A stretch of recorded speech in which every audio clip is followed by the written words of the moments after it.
So we have for this episode our good friend that we've never talked to directly before. Never met in person. Never met in person. What an intro. So sad. Mr. Brandon Campbell Diamond. Hey, guys. A legend. I've been talking about you a lot recently. I don't know why, and not to be creepy.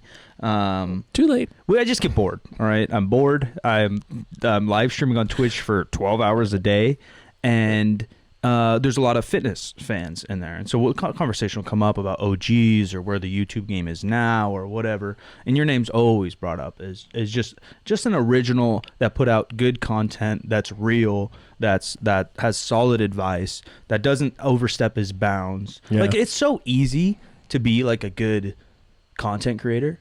Like, just don't talk about things you don't know, right? Mm-hmm. Like, just like give solid advice that you're well aware of and you can reference either experts or articles on. Like, it's so simple. Check a frequency box that you know you can live up to. Yeah, consistency of content. Yeah. Consistency of content. And it's so simple. And so you got a lot of fans out there, I guess, what it breaks down to. I'm a fan. We're all fans. Yep. But some of your content, I guess, from the very beginning has switched a little bit.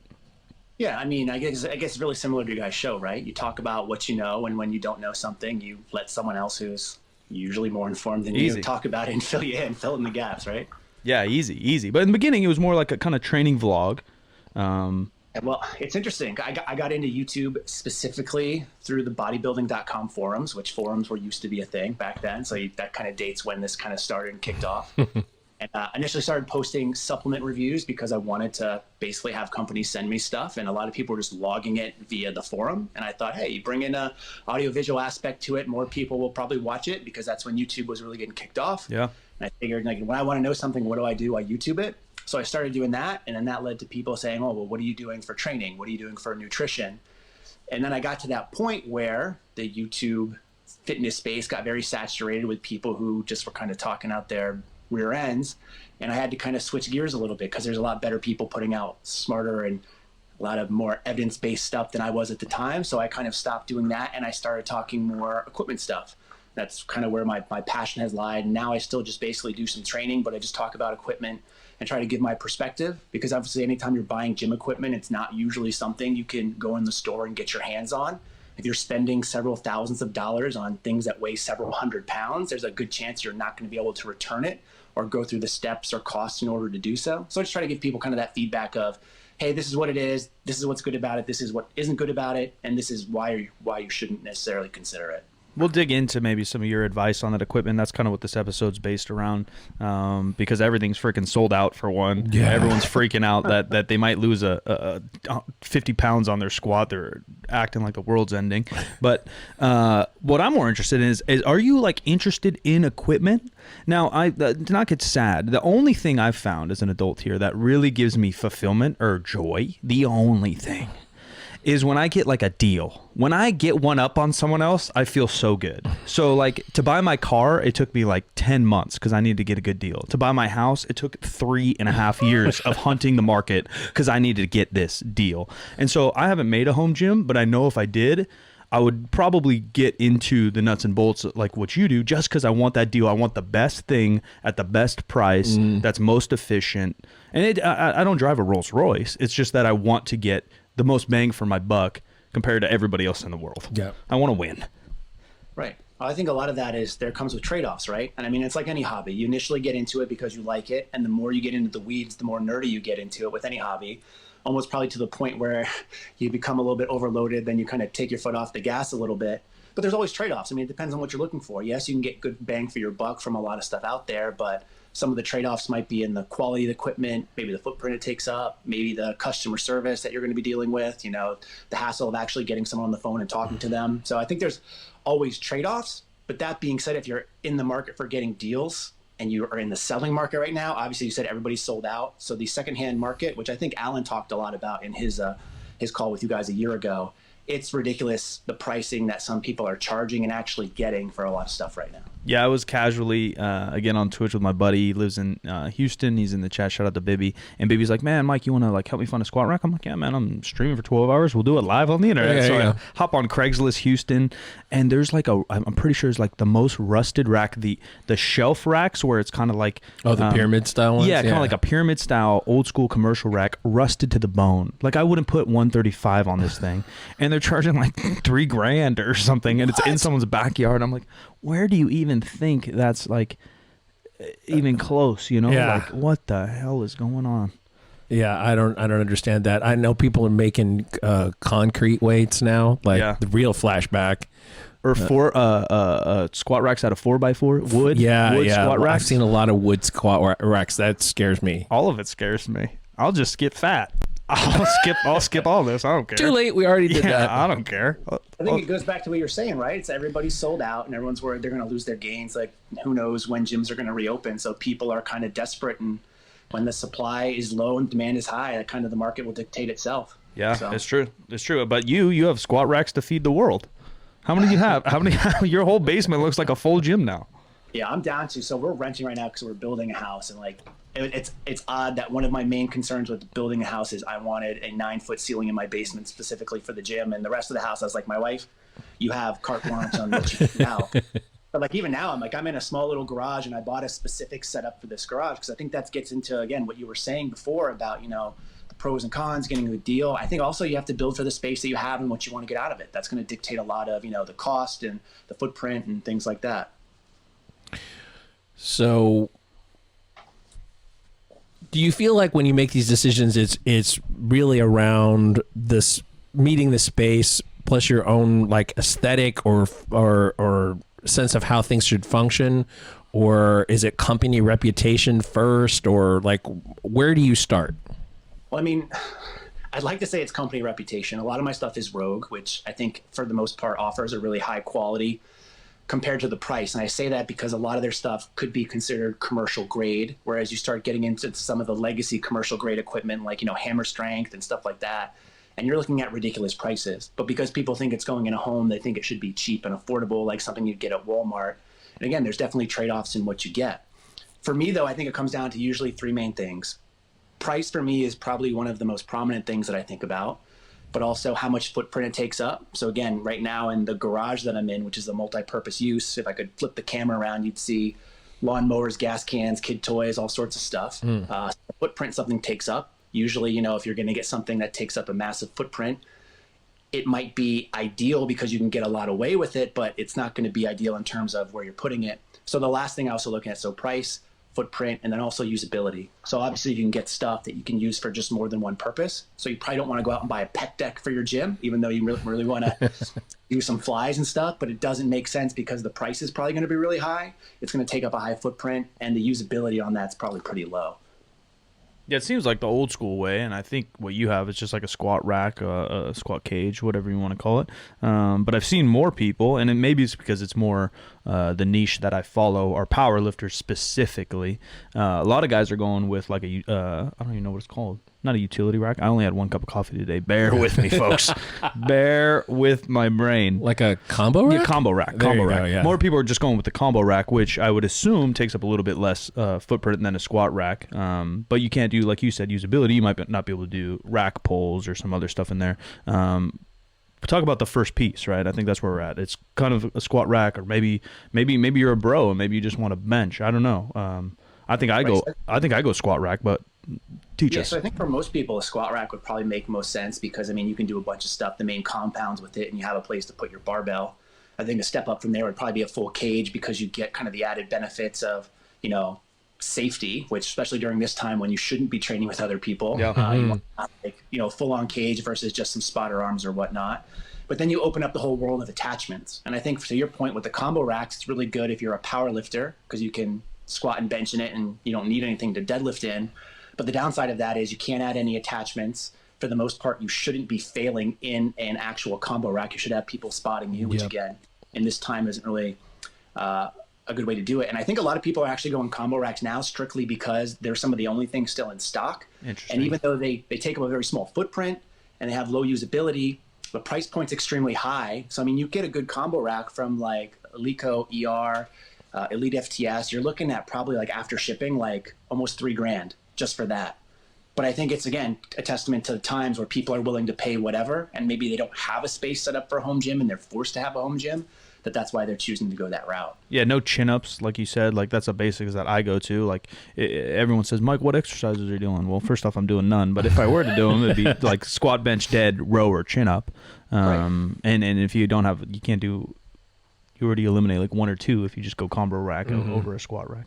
Yeah, I think for most people, like anything where you can rack a barbell, because obviously that gives you a lot of options, and even some of the adjustable dumbbells that are on the market before the whole price increase. I mean, if you get an adjustable dumbbell that goes up from anywhere to like 5 to 100 pounds, which isn't actually that expensive in a normal market, I mean, you can get away with a lot of stuff. I think where it's really hard is for people who typically train for like bodybuilding style, where they're used to a bunch of accessories, where you'd use cables and things like that, that a home gym doesn't usually make as much sense. And they'll typically find that they can't stick to it, and they would rather go to a gym given an opportunity. Yeah, I even want to push back on that. I think it's the bodybuilders that think they're bodybuilders. You know, like, well, because if you follow our boys like Alberto Nunez or Eric Helms, so like Eric Helms looks like he's working out harder than I've ever seen him. He's doing one leg sissy squat upside down in a parking garage. I don't know what he's doing, but he looks like he's putting himself through tortures. So another thing with usability of the rack is just general knowledge, right? Like what exercise knowledge do you have?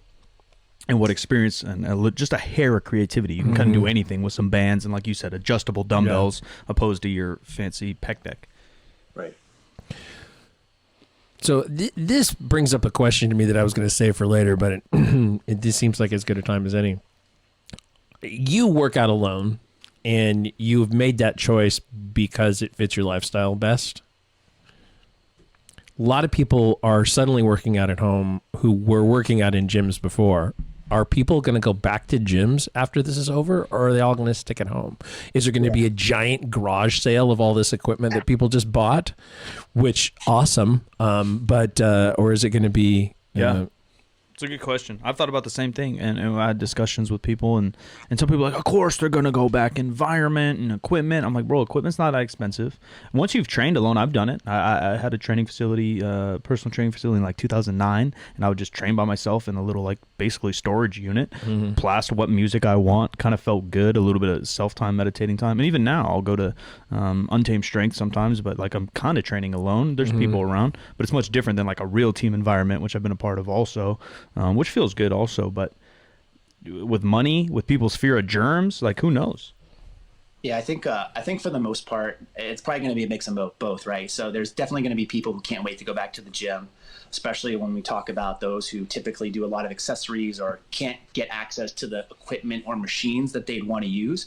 So that's one of the things that I've talked about in some of my other videos. Is one of the reasons I like training at home so much is because there's everything that I need in my home, and it's typically exactly what I wanted. So it's like you just go out and you buy a cheap dumbbell set, a cheap barbell, and some crappy weights, and your gym has better stuff than what you have at home. You're more likely to go to the gym when you have that opportunity. But I do think there's definitely going to be a subset of people who just never gave training at home a chance, and now that they're forced to, they're going to see that they actually really like it. And from my perspective, one of the biggest benefits is just the time management aspect. Yeah. So like if you need to travel, I don't know how far, for example, Mike, you mentioned Untamed Strength. I know it's generally in the Sacramento area. I don't know how far that is from you. Yeah, it's like 25 minutes. So if you figure almost an hour round trip, and if you go there, let's say 4 to 5 days a week, if you're a full-time member, that's 5 hours a week. That ends up to be like a couple of days out of the year that you're just spending traveling versus you can come and train whenever. The gym's always open. If you have kids and a wife, or you work from home like I do, it makes everything so much more easy because I never miss the gym because it isn't open, or I don't feel like driving. So there's definitely a trade-off, but again, it really comes down to that individual and really what they hold as important in terms of their own. Yeah, I think you're so right. There's pros and cons to both sides because, like, I see both, and I've even contemplated myself building a home gym. I was like, the convenience of it being in the basement or the garage seems great. I can work out anytime. I can set my schedule, never have to wait for a squat rack. But then there's also something with me, and maybe it's because I started training in like 8th grade or whatever, and I'm used to driving about half an hour for a good gym, or I used to have a strength coach and I would drive to him. There's something also about that drive where I'd listen to music, drink my caffeine, and get in a mindset to go work out and like go to it, that I was like, well, if it's in my garage, I'm not going to the garage. Like, it's cold out there, you know, like I don't got my music. What am I just going to walk down there in my boxers and start squatting? Like, it's a different vibe. And then counter to that, I do get some of my best workouts totally alone with the music, like I mentioned before. But some people, I think, all three of us, and probably a lot of our listeners too, are just so like, we're so stuck in this niche. Like, we're all just like meatheads, you know? So like, we're gone. We're off the deep end of this thing. But there's a lot of people that go to the gym for social hour, for community, to meet people. I've never really been one because I just don't like humans, but a lot of people really enjoy company and chatting and spotters and loaders and blah, blah, blah, blah, blah, even coaches or whatever. I don't like any of that. But I think a large majority of general population, even that tip towards powerlifting, probably will enjoy that. I think that once, we're able to actually like be freely outside again, I think there's going to be a great impulse to want to get the hell out of the house too. Yeah. And so, yeah, maybe. And as you said, some people are very dependent upon environment, and particularly like the hype of people around you. And anybody who's lifting in gear, you need to be around people. I mean, there are people who do it without it, and there are a couple of good examples. Blaine. Yeah, and Mike Tashir. Yeah. He's a little more raw now, but they're the exception and not the rule. Yeah. I think Bryce Krawczyk, I think he's just training raw for now, but he's at home. Yeah. Smashing out weights. Yeah, I don't know.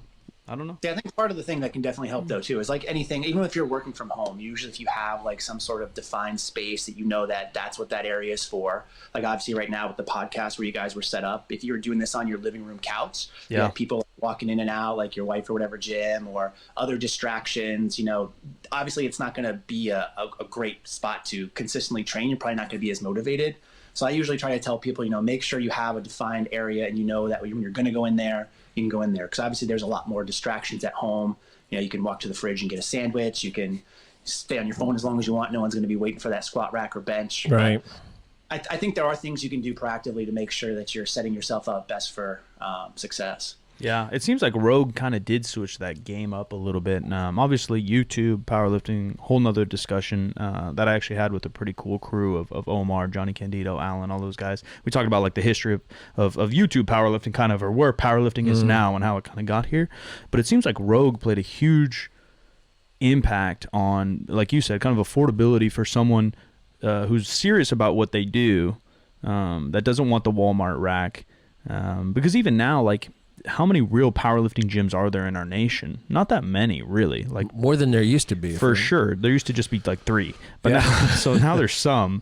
But it seems like Rogue kind of changed the game, and I guess it's cool and kind of whatever that you said that you think their stuff really is that good. And I agree. I've used a lot of their stuff. I'm not as analytical about it probably as you are, Brandon, but their stuff's really good. Pretty damn affordable, and it is like commercial grade, like it's heavy as metal. Where I remember trying to open up a studio at age 20 with like $5,000 that I had from DJing my whole high school career, trying to put pieces together, and I'm buying piece of shit racks, just and they're commercial grade. They're out of like a Gold's Gym in San Francisco. I bought a rack, and it's a piece of shit, and they're charging me like $1,000 used, and it's like 1x2 tubing, like just crap, so.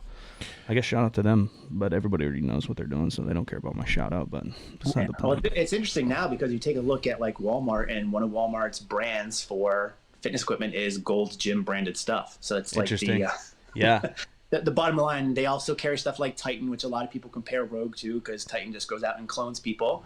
And if you want something that's imported and stuff that maybe isn't as consistent across the board in terms of quality, then you can get that. But I like to. Is it the same Titan that makes wraps? No. Different Titan, right? Different company. Yeah, different company. So this is Titan is a company based out of Tennessee that actually got into the game from selling farm equipment, and just one day decided to start making fitness equipment as well, which if you use any of their version 1 of anything, you could probably understand why they sold farm equipment before, because a lot of it's really crappy. But what they typically do is they find something that's successful, export it overseas to China, and make a cheaper version of it. And for a lot of people, that's okay. I mean, I get a lot of flack on my channel when I highlight some of the stuff that's more expensive, like some of the bars, some of the equipment, because not everybody is as invested. They just want something basic and something simple. Sure. But I usually like to use a car analogy. So like you can get a cheap car, a beater car, a Honda Civic from 10 years ago that's going to get you from point A to point B. And if that's all you're interested, that's fine. But if you're into cars and you want something with more performance or more luxury features, or you want the experience or something, if you will. We're going German, baby. We're going German. Exactly right. You still have your E-Series out there? Yeah, it's just sitting at my mom's. It doesn't work. Yeah. I mean, it works, but it doesn't work. And now I got no money to put into it. One day she'll shine again. She'll shine again. So what are the like hallmarks of quality to you in terms of equipment builds? Yeah, I think one of the easiest things to tell if you're looking at racks is just the welds. I mean, you take a look at a weld, and even if you don't know anything about welding, which I don't necessarily, you can tell a good weld from a bad weld, especially when you're comparing apples to apples and looking at both of them. Obviously, for a lot of people, when I get comments from people saying, oh, this product is just as good and it's cheaper, it's because they don't have experience with the other end of the spectrum. So it's like you don't know what you don't know. I think a big thing, though, is consistency across the line. So you could go with a cheaper barbell and you might have a great copy of one, but for every great copy, there's also a bad copy out there. Maybe the knurling isn't consistent. Maybe the sleeves don't spin. I've seen a lot of that. So it's just a matter of consistency and then also the customer service aspect. So if there's a problem, are they going to fix it for you? How's their shipping? More importantly, there's a bunch of horror stories. You order something from some of these less expensive brands, and one of the things that you're paying less money for is their shipping, which tends to be in very low quality cardboard tubing. It's not packed very well. So you might have just spent a couple $100 on a piece of equipment only to find that it's banged up, bent, missing pieces, all sorts of stuff. And it's just such a headache to get that replaced or right. So it's a matter of, do you want to pay less and go with more headaches, or would you rather just pay a little bit more and get that peace of mind knowing that it's a more simplified and easier process on your end?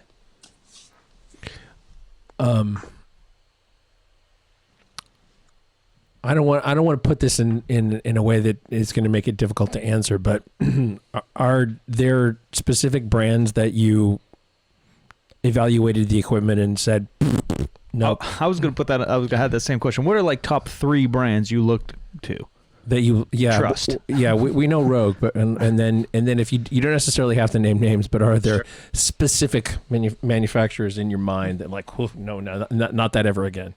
Yes, so I'll give you some general feedback. So obviously, I think Rogue across the board for consistency and price is probably one of the best options for people. They probably do the most volume. When you talk about Rogue, you'll get a lot of people that will say Titan Fitness is the cheaper alternative, which oftentimes they are. They have a lot of similar products because they literally just clone out whatever they have. And I think with Titan, I will recommend them in some instances. It's really based off the piece that they sell there. So some of their stuff, like their safety squat bar, is a clone of the Elite FTS safety squat bar, which is good. But then they have some other products that are out there that don't really live up to expectations. So it's a piece-by-piece basis for them. Also, when you talk Rogue, you oftentimes hear Sorinex. And Sorinex is known for doing a lot of stuff, being innovative in the field.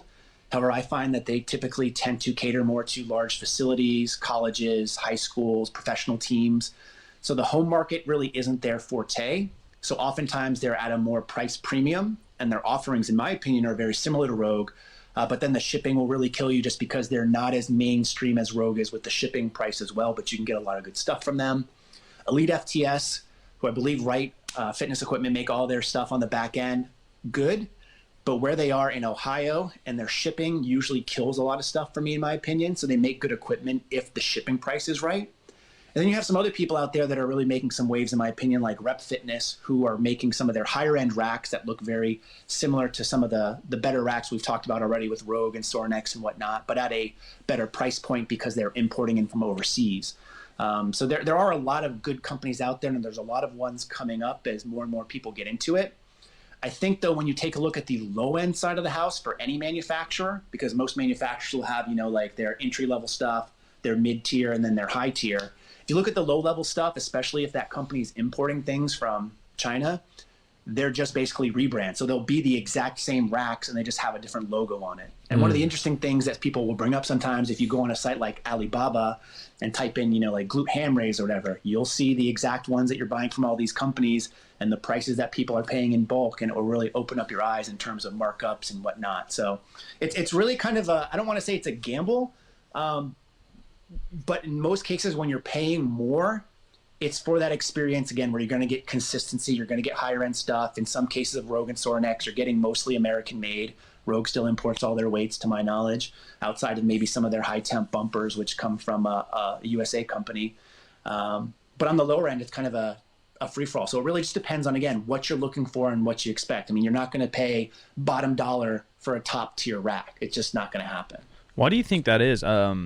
Jim and I, for a project we may or may not be secretly working on, I've been paying a little bit more attention to equipment than I ever have. And there's an insane amount of companies, I feel like, that popped up out of the last 2 years, or maybe even the last year, where, again, showing my age, 2009, I'm looking around, and the only companies are like Lifetime Fitness, Hammer Strength. Sorinex was around, but they were literally only doing professional. I don't even know if they had like a residential type website that you could go to and buy from. They only did big facilities. Like, no one was doing anything in 2009. Craigslist, and that was all trash. And then again, Rogue, Sorinex, some of these people started to reach out. Then a couple more. Now there's a billion. You know, like, even if you go to you can talk about Chris Duffin, right? Like, he basically, I know he doesn't make racks necessarily, but he makes equipment, like, makes bars and smallish style. Sure. There's Ghost, there's Rep. Is it PR? There's another one that's kind of like Rep I've seen on Instagram going around that a lot of people are rocking. Is the demand that high, you think? Or do you think people are just into it? What's the, because, ladies and gentlemen, this guy isn't just handsome. He doesn't just make YouTube videos. He isn't just strong. He knows some shit about shit. Like, this is a businessman here, ladies and gentlemen. He knows what's going on in the back end. So I think it's a mix of both. I think obviously the demand is higher. I mean, a lot more people are getting into fitness, and especially building out their own stuff because they have access to, whereas you mentioned 10 years ago, you didn't have access to buying a lot of the higher end equipment at an affordable price. So even though the prices are somewhat considered high on the top tier stuff from some of those companies I mentioned, they weren't the Hammer Strength prices of like $4,000 for a squat rack, brand new, things like that. So the demand is obviously there.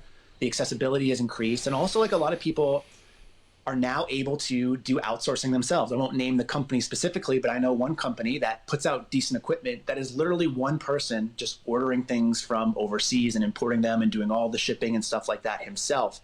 And anyone can really do that if they're willing to front the cost for the volume. Sure. So I know we talked a little bit about OG fitness stuff, but remember 10 years ago, how many people were doing apparel?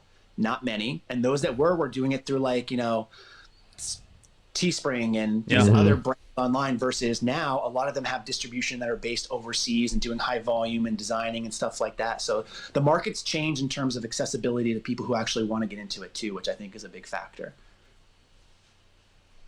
Yeah, I think that we're definitely looking at a time where powerlifting has sort of peaked and is beginning to, like, fall off a little bit. What's our just thought about how long this is going to run out? I mean, I when I started powerlifting, it was not that big a deal. Yeah. This is exact talk. Shout out to my buddy, obviously, Omar Isaf, had me, Johnny Candido, Alan Thrall, Bryce Krawcheck. I think that was it. And we just had a roundtable kind of about that exact conversation, like some of our favorite memories from the past, when it blew up, why it blew up, how's it blowing up, where's it going in the future.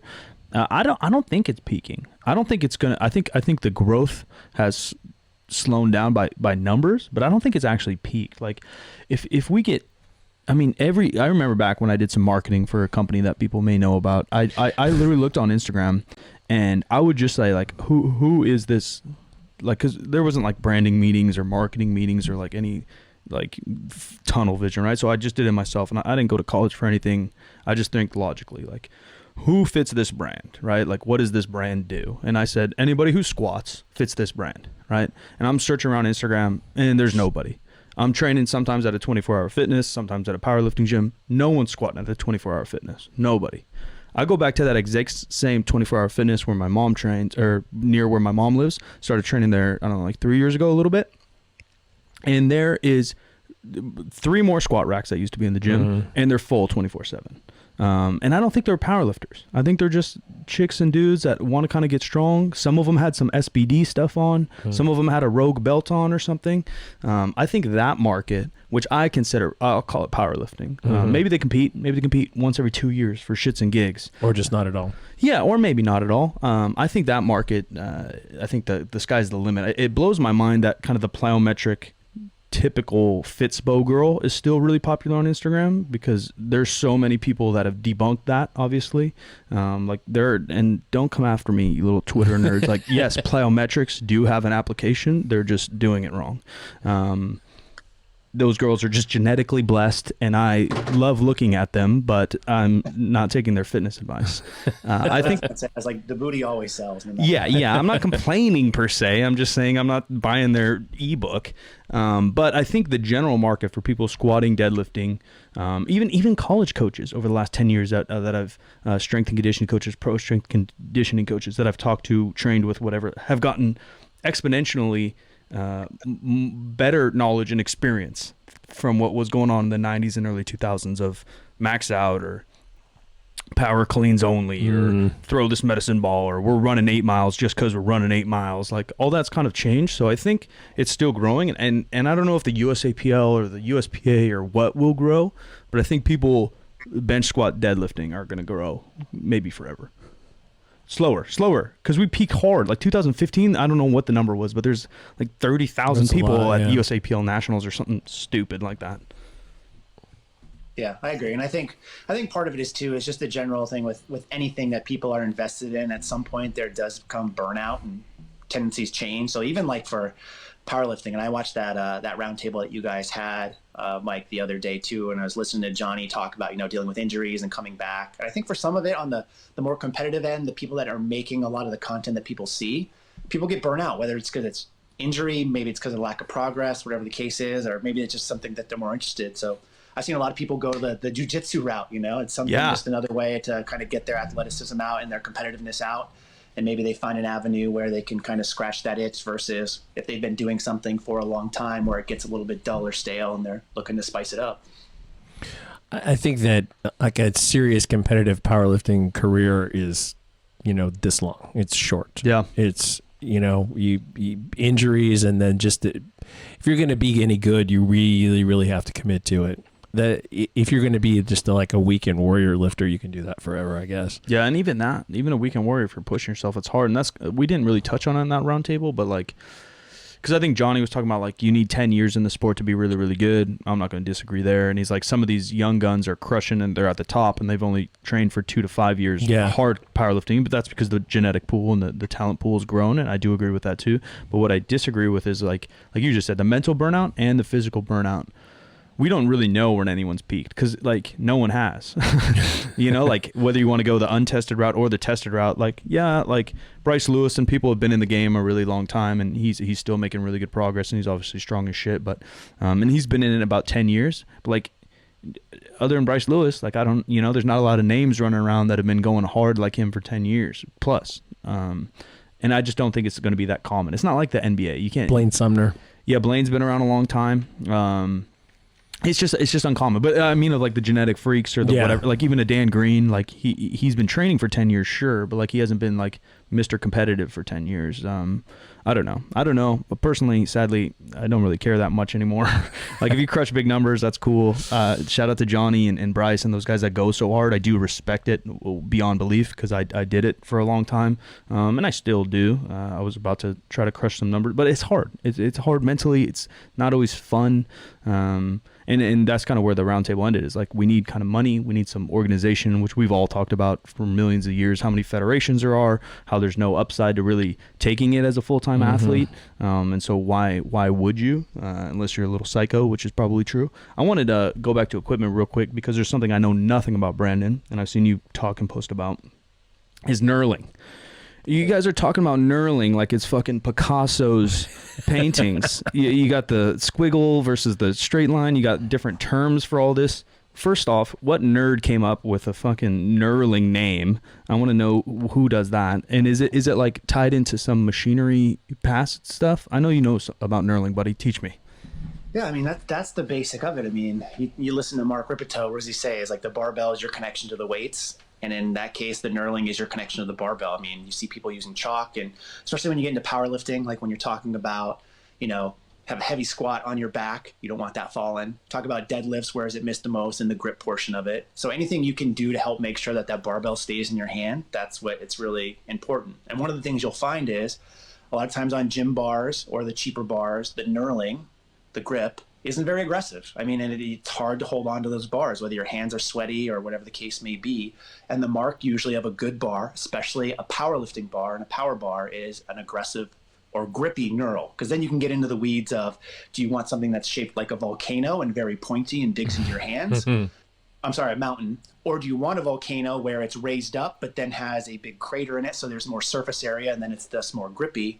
So there's different preferences out there, but usually a sign of a better barbell is a better knurl on it and a more consistent one. I have a lot of cheap bars that are decent, but going from left to right on the shaft, which sounds really dirty, you'll find that the knurling is inconsistent. Some's deeper and harder, and the other ones are not so much, a little bit softer. And who wants that on a bar you're spending potentially a couple $100s on? I mean, you talk to people who are investing in a barbell and you tell them that a decent bar starts around $300.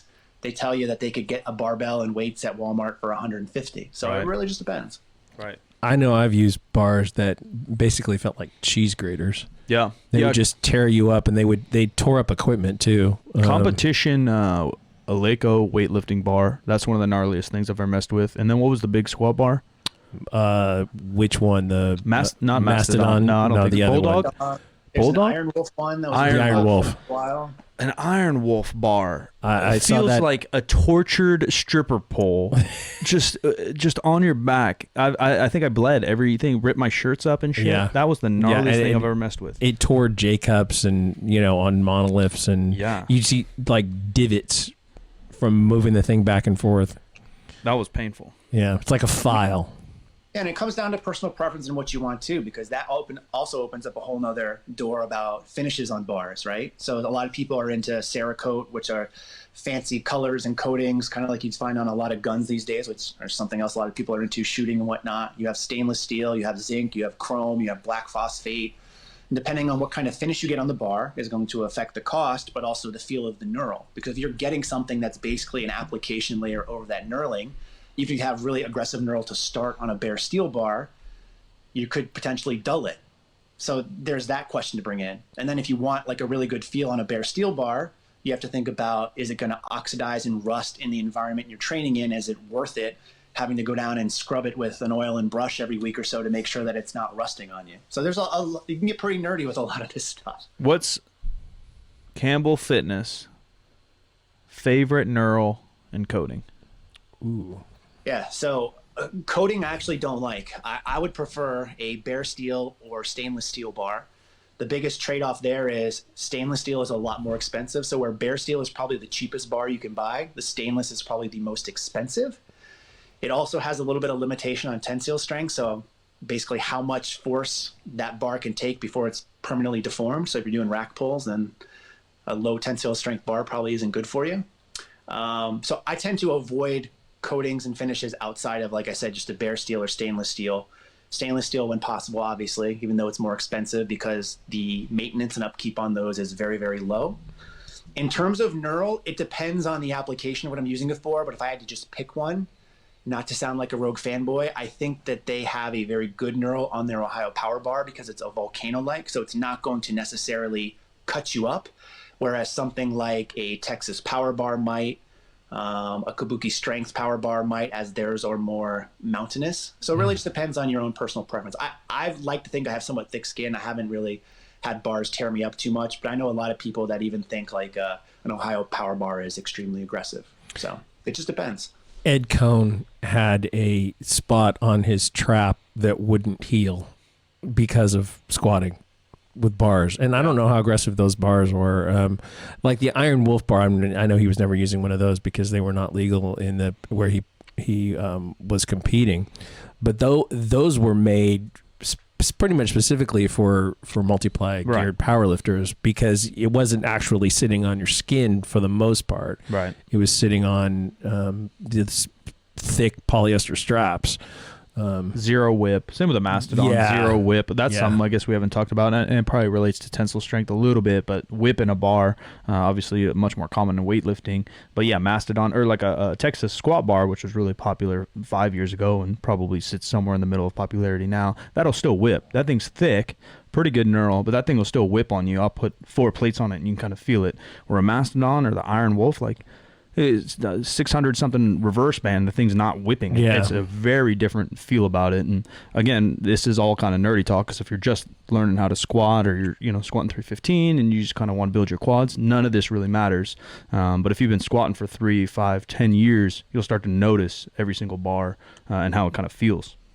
Yeah, the funny thing is I've actually seen a huge uptick in squat bars for home use, which is funny because when I think of squat bar, I think of, you know, like multiply people lifting gear, these huge guys who take these really huge grips out wide. But the thing is now, because Rogue's been so popular with people, one of the things that people don't realize is their racks are about 49 inches wide, which is on average about 2 inches wider than a lot of the other competition. So an inch on either side. So when people are loading up plates, they tend to bump the uprights when they're walking out. So a squat bar, which is longer in that instance, a lot of people look to get one of those for Rogue racks just because they find that they're not bumping the uprights as much when they're walking the bar out. That makes sense. And different federations. The USPA got pretty popular in the mid 210s, you know, and so the big boys, I think 198 and above used a squat bar, and then the ladies in 198 below used a power bar. I don't remember. Maybe they've changed that by now. Multi-purpose bar. Yeah, but that's how it used to be. And so that makes sense, you know, if you're trying to be as specific as you can. But bumping your plates is one of the most annoying freaking things to ever happen on a walkout. Yeah. It really is. It's not good. Yeah, it's it not really good is. at all. Makes you nervous. Working toward a conclusion here, sort of two final questions, and you can answer them in any order. What do you currently have in your setup? And then when you move to the house you're building, are you moving this setup, or are you going to be doing something else? Yeah, so right now I have a Rogue RM3, which is a 30-inch deep rack. It's a 4-post rack, so not a 6-post with plate storage on it. On that, I have some half rack feet on the front, which I've been recommending to a lot of people because one of the things I find at home, if someone's renting, living with their parents, no judgment, or for whatever reason they don't want to bolt a rack to the floor, which oftentimes is recommended, those half rack feet basically stabilize the rack a lot better. So I have that. I just have a deadlift platform, and I have a GHD that I got for sale from one of my buddies who was consolidating his commercial gym. So initially the plan was to have this just for this space because I'm in a small garage. I'm moving to basically a full basement that will be mine, have taller ceilings. And in reality, I've actually really liked this rack that I have now. And I think one of the great things about a lot of the racks that are out there and a lot of the providers is there's some expandability options. So you don't necessarily have to always be buying new racks. I could just buy 2 new uprights and a couple of cross members and make this a 6-post rack pretty easily, which I think is going to be my eventual plan. So add some plate storage, maybe look at dropping in a belt squat in the rear and integrating that into the Rogue Slinger, which is basically like a cable type attachment that you can use bands or weights on, things like that. I'll probably get some form of cardio equipment, maybe like an Airdyne bike or something like that, just so I'm not completely out of breath walking up and down the stairs to the basement. And maybe get an actual dumbbell set, which up until recently I've been using an adjustable one from Iron Master that has gone anywhere from 5 to 120 pounds. I just have a problem of spending too much money on things I probably don't need. So in the end, it'll be all right because it'll make good content, make good videos and good reviews. But I definitely spend too much money on this stuff, but it's something that's obviously interesting to me. I got one more question. What is like the worst purchase you've made, or something you'll never buy again? Ooh. Reverse hyper, far and away. I feel Easy. like gym owners would say that too. So the thing with me, the reverse hyper, I actually ended up buying a Titan one. We've talked about Titan a little bit. It's about probably half the price of what you'd get from like a West Side model through Rogue or some of the other companies now. I guess Louis' patents are being able to be worked around some. But that thing was literally almost the size of my 6-post rack in terms of footprint on the floor. Mm-hmm. And I find for me personally, the reverse hyper, there's a 50% chance of if you'll find it beneficial for your back. Some people swear by it and other people say they don't get anything from it. And it turns into a glorified table where you put your pre-workout and cell phone while you train. Mm-hmm. And for me, it was the latter. And I ended up getting rid of that after a couple of months. And I usually just don't recommend people get it unless they know for sure that they like it and they'll use it. Yeah, I couldn't agree more. From my experience as coaching and as an athlete, I might even switch that table a little bit and go 60-40. 60 it just doesn't feel good. It's never like felt good on my back. Maybe like one time whatever Louis' method of my back being jammed, did I feel some relief. But every other time I've used it, I've used it thousands of times. With myself and other athletes, and it just doesn't feel comfortable. It doesn't feel good. It doesn't feel. I'd rather do some lunges or Bulgarians if I'm really trying to hit some glutes or hammies or something random.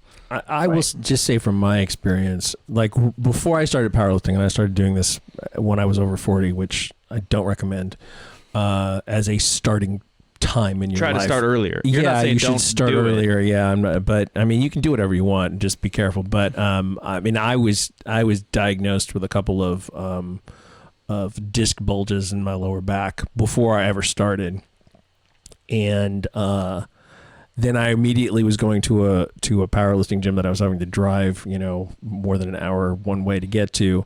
But they had a reverse hyper, and I used it, and my back, I have not had trouble with my back again since then. I don't have access to one right now. I think having access to one is a good thing. There are other ways to hit the same stuff. There's just easy. But there are mechanical problems with them. They are not all that comfortable to use. And a lot of people don't understand how they're actually supposed to work. And so they load them up with too much weight, and they're using momentum to get through the exercise. From that perspective, it's not that useful. Footprint, like you said, is footprint huge is stupid. For one yeah, function. Yeah, footprint is really stupid. It's far bigger than it really needs to be. But I mean, some people swear by it, and the people who really like them should use them. If I had access to one, I would use it. But I wouldn't. Well, I don't have any place to put a home gym, to be honest with you. We're in kind of the biggest open space in my house currently, and I certainly couldn't put anything up here, but no garage or anything like that. I don't know that I would buy one if I was, theoretically putting a facility together. I think I would tell people how to get basically the same thing a different way. It's the sprinkles on the cupcake. If you got good frosting and you got a good cake, you don't need any fucking sprinkles. But if you randomly have some sprinkles sitting around, maybe you throw some on top. Yeah, maybe it's in that 5% to 1% or whatever that makes a difference for the 5% to 1% of people. True. But well, thank you very much for being on with us. Where can people find you and your stuff? You can find me on Instagram at Basement Brandon. Although I'm in the garage right now, I will be making my triumphant return in a month or two. Sweet. And then on YouTube, you can find me under a whole lot of stuff: Brandon Campbell, Campbell Fitness, Base Barbell, probably even Basement Brandon. So if you Basement Brandon, look, buddy, it just can be a little creepy. It's and a little bargainy too, like a bargain basement. You ever heard that? I just miss Campbell Fitness. I like the diamond. It sounds like a male stripper. It sounds hard, like a diamond. Real hard. Bright like a diamond. Anyway, I like the creepy factor the basement brings. My wife is not a fan, which probably also contributes to the fact that I like it even more. She thinks yeah, it's good that you smile a lot. It's good that you're nice. It's good that you have a kid and wife. That makes it all different. Like if it's me, I have a mullet. It's kind of greasy, and I'm just mullet basement Mike. Yeah, it probably doesn't work as well on the internet. I mean, maybe it does. Maybe that's the flair I'm missing to really kind of scare people. But yours kind of fits. Not the creepy factor. The part I explained. The fucking part I explained. All right. Sign off, Mike. Find me, Silent Mike, wherever. I don't really care. Give us a rating review. Helps a lot. Share this with your friends. New episode every single Wednesday. I appreciate you all out there, you people. I am at the Jim McD on all the social medias. The show is 50% Facts, where percent is a word, but 50 is not. You can find the website, 50percentfacts.com, using that same pattern. And we'll talk to you next week. Thanks again, Brandon. Thanks, guys.